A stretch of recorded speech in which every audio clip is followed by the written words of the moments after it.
Hello, everyone.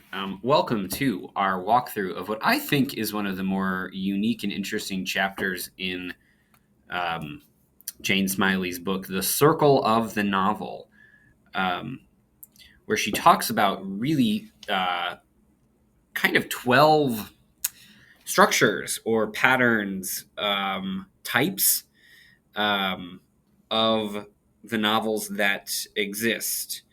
Um, and So what we're going to do is something a little different in terms of the way that I've structured this video and the slides that accompany it.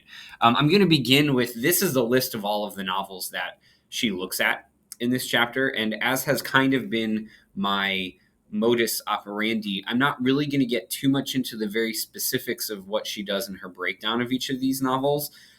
Simply because one, I have not read all of them. I have read some of them, but not all of them. It wasn't until I even read this book the first time that I was aware of the existence of the expedition of Humphrey Clinker, the complete Henry Beck, Xeno's Consciousness, or Vox. I had not heard of any of those.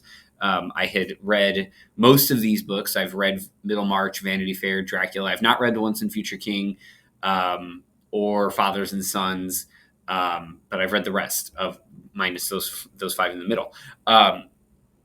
Because I think, again, as we've talked about, or I've talked about in some of these videos, and this has come up in some of our discussions,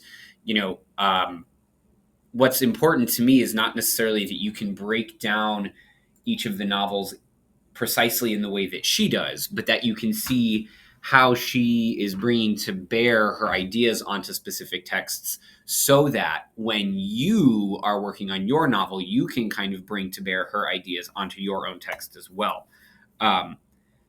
Now, that said, we will touch a little bit on some of the, as you'll see a little later in the video, some of the things that she sort of pops in as it relates to some of these forms in the midst of those discussions. Now, so let's just really quickly go through these. Again, what I think you may find that the pages that you want to bookmark for future use the most in this book are probably pages 180 through 182, where she describes each of these.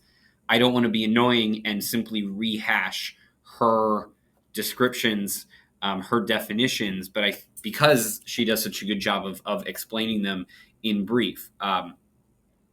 But just to break down the categorizations that she comes up with, she's got these first five forms that are what she's describing as ones that allow an author and a reader to communicate systematically about specific types of information. So your travel narrative is that which offers a series of adventures and descriptions organized around a journey.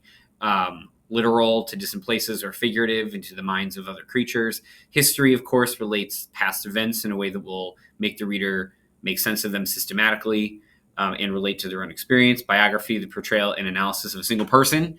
You may have noticed that this comes up as one of the primary forms that we see throughout most of our novels. Tale being a fictional and entertaining form that can actually use parts of the other three. And then the joke being a mini tale that tries to arouse laughter. So she calls those her systematic forms, just so that people can understand certain types of information. Then the next three are those that depend on privacy and secrecy. The gossip, which is public speculation about private matters. The diary or letter, the most intimate form of discourse, because private matters are recalled and analyzed. And then the confession is what she calls a self-conscious form of rhetoric, intimacy overheard, giving way to intentional persuasion that the confessor and their interpretation of events has meaning and weight.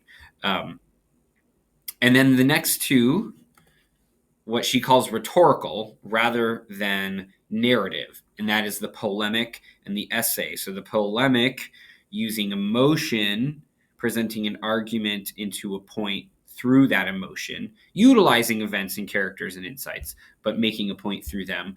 At one point later in the chapter, she assigns satire as the humorous version of the polemic, almost as if you got the joke and the polemic coming together, creating satire. And then the essay, but instead of using emotion, using logic and example to make the argument. And then the last two are what she calls the precursors to the novel, the epic. the romance. And she makes some particulars about the epic being essentially tragic, um, and then the romance being about love, sex, and relationships, etc., etc. And what's important to keep in mind is what she says immediately thereafter. The novel uses all of these forms. Some novels use many of them, others use only a few, but it is impossible to have a novel that uses none of them. So, the intellectual project for you here really is to think about, as you are planning and drafting your novel, which of these forms do you find yourself drawn to? Which ones do you think you are utilizing? You are likely using many of them, but you're using at least one. It's just impossible to write a novel that doesn't use them. And I think the value here is for you to think about, what quote unquote form is my work taking and why do I think that's useful? And then a couple pages later, she talks about Middlemarch. She's talked about Middlemarch at length for this reason. I'm sorry, at this point, but she says Middlemarch shows us that a novel that partakes of at least 4 or 5 of our categories seems rich and various, right? And there are lots of good reasons to want your work to be rich and various. And then she makes this other interesting and valuable point that we can see that 2 authors can use 5 of the same public categories, but come up with an entirely different novel if one of them shifts from the objective tone of the essay category to the angry tone of the polemic category. I like to think of this almost a little bit as like the genetics of a novel. Why does one person look different from another? And that can be genetically, they are almost identical, but one person possesses one quality and another possesses a different quality, genetically speaking, chromosomally speaking. I'm not a biologist, so I'm getting about as deep as I can without sounding really stupid here. But something similar in terms of the forms that we choose. We can be telling very similar stories to another person, but when you spin the dial on the clock from one form to another, you end up with a completely different novel, particularly in terms of tone, focus, goal, etc., etc. So I just think thinking cognitively about what it is that you are engaging with your tone and what you are attempting to accomplish is really worthwhile. So then I just want to blast relatively quickly through. These are just some of those, amongst her many discussions of the various books that she engages in here, which I think like I said at the beginning of this video, is a worthwhile thing to read through. Whether you are writing a novel like Vox or Possession or Vanity Fair, I don't think matters for the value in reading about them. But I just plucked out a number of things that she says that I just want to rehash as things to always keep in mind. So first, she says on page 185, touches of history, biography, essay, and polemic are the marks of the realist novel, the ways in which the novelist introduces gravity into his story. When you're thinking about the novel that is like life as it is lived, these are the things that give us reason to read it, right? If the novelist can use different forms unapologetically and knowingly, giving the reader funny jokes and real information and a worthwhile romance and a true sense of the broader national concerns he or she or they is getting at, the reader will be willing to suspend disbelief and accept what on the surface might seem to be jarring tonal discontinuities.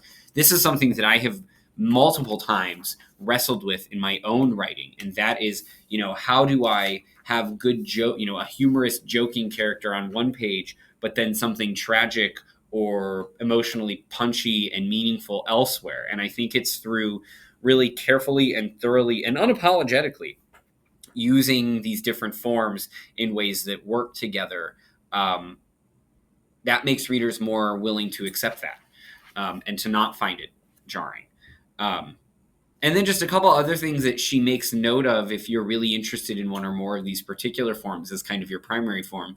The polemic demands emotional intensity, and emotional intensity can be achieved with highly figurative language. So think about how you do that. Her discussion of A Tale of Two Cities really gets into this, and she there's a reason she quotes this very, very big chunk of text from Charles Dickens. I think it's the longest block quote that we get in this entire book. And then a few pages later, diaries and letters share the quality of immediacy. As the action is unfolding, the narrator writes what is happening without knowing how it is going to turn out. When you think about what is the most intimate and immediate, in some ways those diaries and letter forms can really achieve that. And so when you're thinking about, is there a useful way to really get into the intimate space of a character, maybe thinking about tapping into the diaries and letters format. And then just a couple others. She talks at great length about the issue of the confession. Not many of our novels are confessions because confession is the hardest form to pull off. She later on that exact same page talks about To add a little bit more to that quote, most authors choose to examine the consciousness of others, and given the pleasures of gossip, most readers are content to collude in this idea. This is the formal bargain that the usual type of novel, author and reader will stand a bit to the side of the characters and observe them inwardly and outwardly, and will agree to pretend that the characters are not the author and his friends. That's supposed to be funny. But successful observation requires detachment. Overt confession places a rhetorical burden on the author not to embarrass himself, and a social burden on the reader not to be aroused to disgust, dislike, or boredom. And she talks through how Updike's book, Svevo's book, and then Wuthering Heights work through this. A couple pages later, she talks about Wuthering Heights specifically. She's talking about a conceit here, or I'm sorry, a confession here. A confessing character is not allowed to be merely a witness, nor can she fudge her own motives for taking certain actions or making certain decisions. This in the context, of course, of Nellie in Bronte's novel. A tale, just to go backward briefly, when she's talking about Vox, a tale has to be entertaining, and a confession has to seem intimate. And so how do you put those things together? So the challenges of some of these parts that we want to bring together. And then speaking of putting them all together, just a few things that she says near the end of this chapter that I think are worth ruminating on. There is no single quality that the great novels share other than the biographical quality. So really, when you think about that circle that she's got, it's the one that you really can't make happen. You can't make a novel happen without. There's no single quality that the great novels share other than the biographical quality. The sense that the reader comes to understand a character completely, better than the character understands himself or herself or themselves. Greatness in a novel entails perspective upon the protagonist that the diarist or letter writer can't achieve even when the diary form is a conceit. So you have to think about what are you revealing that the protagonist does not know they're revealing about themselves.